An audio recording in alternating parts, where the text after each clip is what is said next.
ਅਗਲੀ ਜਿਹੜੀ ਹਰਜੋਤ ਸਿੰਘ ਜੀ ਗੱਲ ਕਰਦੇ ਜਾਈਏ ਤਾਂ ਹੋਮ ਬਾਇਰਸ ਕਹਿੰਦੇ ਆ ਵੀ ਇਸ ਟਾਈਮ ਹਾਈ ਮਾਰਗੇਜ ਰੇਟਸ ਦੇ ਚੱਲਦਿਆਂ ਤੇ ਰਿਸੈਸ਼ਨ ਦੇ ਡਰ ਖੁਣੋ ਕਾਫੀ ਵੱਡੀ ਮਾਤਰਾ ਦੇ ਵਿੱਚ ਜਿਹੜੀਆਂ ਡੀਲਸ ਪਹਿਲੋਂ ਕੀਤੀਆਂ ਹੋਈਆਂ ਸੀ ਉਸ ਚੋਂ ਬੈਕ ਆਊਟ ਕਰ ਰਹੇ ਨੇ। ਨੇਸ਼ਨ ਵਾਈਡ ਮੁਲਕ ਭਰ ਦੇ ਵਿੱਚ 63,000 ਅਜਿਹੀਆਂ ਜਿਹੜੀਆਂ ਐਗਜ਼ਿਸਟਿੰਗ ਹੋਮਸ ਦੇ ਉੱਤੇ ਡੀਲ ਸੀਗੀਆਂ ਉਹ ਫੈਲ ਥਰੂ ਹੋਈਆਂ ਜੁਲਾਈ ਮਹੀਨੇ ਦੇ ਵਿੱਚ, ਜੋ ਕਿ 16% ਬਣਦੀਆਂ ਆ ਉਸ ਮਹੀਨੇ ਦੇ ਜਿਹੜੇ ਅੰਡਰ ਕੰਟਰੈਕਟ ਗਈਆਂ ਸੀਗੀਆਂ ਰੈਡਫਿਨ ਦੇ ਜਿਹੜੇ ਆ ਉਹ ਆંકੜਿਆਂ ਦੇ ਮੁਤਾਬਕ। ਉਧਰ ਕੈਂਸਲੇਸ਼ਨਸ 12.5% ਦੇ ਉੱਤੇ ਰਹੀਆਂ ਆ।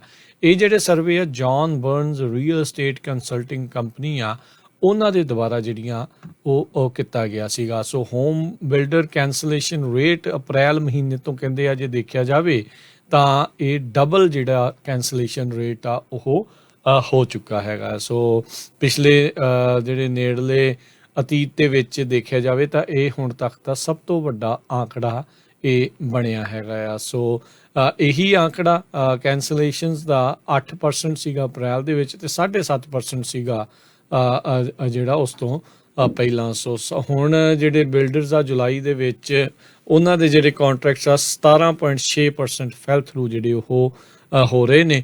ਉਧਰ ਬਿਲਡਰ ਕੈਂਸਲੇਸ਼ਨਸ ਦੇ ਵਿੱਚ ਸਭ ਤੋਂ ਵੱਡਾ ਜਿਹੜਾ ਫਰਕ ਆ ਹਰਜੋਤ ਸਿੰਘ ਜੀ ਟੈਕਸਸ ਤੇ ਸਾਊਥ ਵੈਸਟ ਦੇ ਇਲਾਕੇ ਦੇ ਵਿੱਚ ਦੇਖਿਆ ਗਿਆ ਆ, ਜਿੱਥੇ 27% ਟੈਕਸਸ ਦੇ ਵਿੱਚ ਤੇ ਸਾਊਥ ਵੈਸਟ ਦੇ ਜਿਹੜੇ ਓਵਰਆਲ ਦੇਖਿਆ ਜਾਵੇ ਤਾਂ 25% ਕੈਂਸਲੇਸ਼ਨ ਜਿਹੜੀਆਂ ਆ ਉਹ ਦੇਖੀਆਂ ਗਈਆਂ ਆ। ਕੈਂਸਲੇਸ਼ਨ ਕਹਿੰਦੇ ਨਦਰਨ ਕੈਲੀਫੋਰਨੀਆ ਦੇ ਵਿੱਚ ਨੈਸ਼ਨਲ ਐਵਰੇਜ ਦੇ ਨਾਲੋਂ ਵੱਧ ਰਹੀਆਂ ਤੇ ਨਾਰਥ ਵੈਸਟ ਦੇ ਮੁਕਾਬਲੇ ਵੀ ਜਿਹੜੀਆਂ ਉਹ ਵੱਧ ਰਹੀਆਂ। 23% ਨਦਰਨ ਕੈਲੀਫੋਰਨੀਆ ਦੇ ਵਿੱਚ ਹਰਜੋਤ ਸਿੰਘ ਜੀ ਲੋਕਾਂ ਨੇ ਆਪਣੇ ਕੰਟਰੈਕਟਸ ਆ ਇਹ ਕੈਂਸਲ ਕੀਤੇ ਸੀਗੇ ਜੀ। ਸੋ ਕਹਿੰਦੇ ਹਾਊਸਿੰਗ ਮਾਰਕੀਟ ਦੇ ਵਿੱਚ ਮਲਟੀ ਈਅਰ ਰਿਸਕ ਹੈਗਾ ਕਲੈਪਸ ਹੋਣ ਦਾ। ਨਵੇਂ ਜੋ ਘਰ ਆ ਉਹਨਾਂ ਦੀ ਵੀ ਆ ਹੁਣ ਤੁਸੀਂ ਦੇਖ ਸਕਦੇ ਹੋ ਬਹੁਤ ਜ਼ਿਆਦਾ ਸੇਲ ਤੇ ਲੱਗੇ ਹੋ ਆ। ਕਈ ਜਿਹੜੇ ਆ ਇਹ ਵੀ ਨਹੀਂ ਲੱਗ ਰਿਹਾ ਵੀ ਉਹ ਪ੍ਰੋਜੈਕਟ ਕੰਪਲੀਟ ਹੋਊਗੇ ਜਾਂ ਨਹੀਂ ਹੋਊਗੇ। ਅੱਜ ਇਹਦੇ ਸੰਬੰਧ ਦੇ ਵਿੱਚ ਫੋਰਬਸ ਮੈਗਜ਼ੀਨ ਨੇ ਵੀ ਕਾਫੀ ਵੱਡਾ ਜਿਹੜਾ ਆਰਟੀਕਲ ਆ ਉਹ ਛਾਪਿਆ ਹੈਗਾ। ਅਗਲੀ ਜਿਹੜੀ ਹਰਜੋਤ ਸਿੰਘ ਜੀ ਗੱਲ ਕਰਦੇ ਜਾਈਏ ਤਾਂ ਹੋਮ ਬਾਇਰਸ ਕਹਿੰਦੇ ਆ ਵੀ ਇਸ ਟਾਈਮ ਹਾਈ ਮਾਰਗੇਜ ਰੇਟਸ ਦੇ ਚੱਲਦਿਆਂ ਤੇ ਰਿਸੈਸ਼ਨ ਦੇ ਡਰ ਖੁਣੋ ਕਾਫੀ ਵੱਡੀ ਮਾਤਰਾ ਦੇ ਵਿੱਚ ਜਿਹੜੀਆਂ ਡੀਲਸ ਪਹਿਲੋਂ ਕੀਤੀਆਂ ਹੋਈਆਂ ਸੀ ਉਸ ਚੋਂ ਬੈਕ ਆਊਟ ਕਰ ਰਹੇ ਨੇ।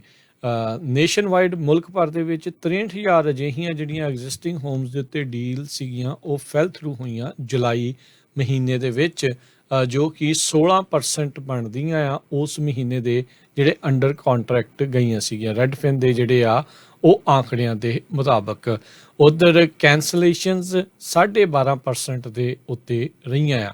ਇਹ ਜਿਹੜੇ ਸਰਵੇ ਆ John Burns real estate consulting company ਆ ਉਹਨਾਂ ਦੇ ਦੁਆਰਾ ਜਿਹੜੀਆਂ ਉਹ ਕੀਤਾ ਗਿਆ ਸੀਗਾ। So home builder cancellation rate April ਮਹੀਨੇ ਤੋਂ ਕਹਿੰਦੇ ਆ ਜੇ ਦੇਖਿਆ ਜਾਵੇ ਤਾਂ ਇਹ ਡਬਲ ਜਿਹੜਾ ਕੈਂਸਲੇਸ਼ਨ ਰੇਟ ਆ ਉਹ ਹੋ ਚੁੱਕਾ ਹੈਗਾ। ਸੋ ਪਿਛਲੇ ਜਿਹੜੇ ਨੇੜਲੇ ਅਤੀਤ ਦੇ ਵਿੱਚ ਦੇਖਿਆ ਜਾਵੇ ਤਾਂ ਇਹ ਹੁਣ ਤੱਕ ਦਾ ਸਭ ਤੋਂ ਵੱਡਾ ਆંકੜਾ ਇਹ ਬਣਿਆ ਹੈਗਾ ਆ। ਸੋ ਇਹੀ ਆંકੜਾ ਕੈਂਸਲੇਸ਼ਨਸ ਦਾ 8% ਸੀਗਾ ਅਪ੍ਰੈਲ ਦੇ ਵਿੱਚ ਤੇ 7.5% ਸੀਗਾ ਜਿਹੜਾ ਉਸ ਤੋਂ ਪਹਿਲਾਂ। ਸੋ ਹੁਣ ਜਿਹੜੇ ਬਿਲਡਰਸ ਆ ਜੁਲਾਈ ਦੇ ਵਿੱਚ ਉਹਨਾਂ ਦੇ ਜਿਹੜੇ ਕੰਟਰੈਕਟਸ ਆ 17.6% ਫੈਲ ਥਰੂ ਜਿਹੜੇ ਉਹ ਹੋ ਰਹੇ ਨੇ।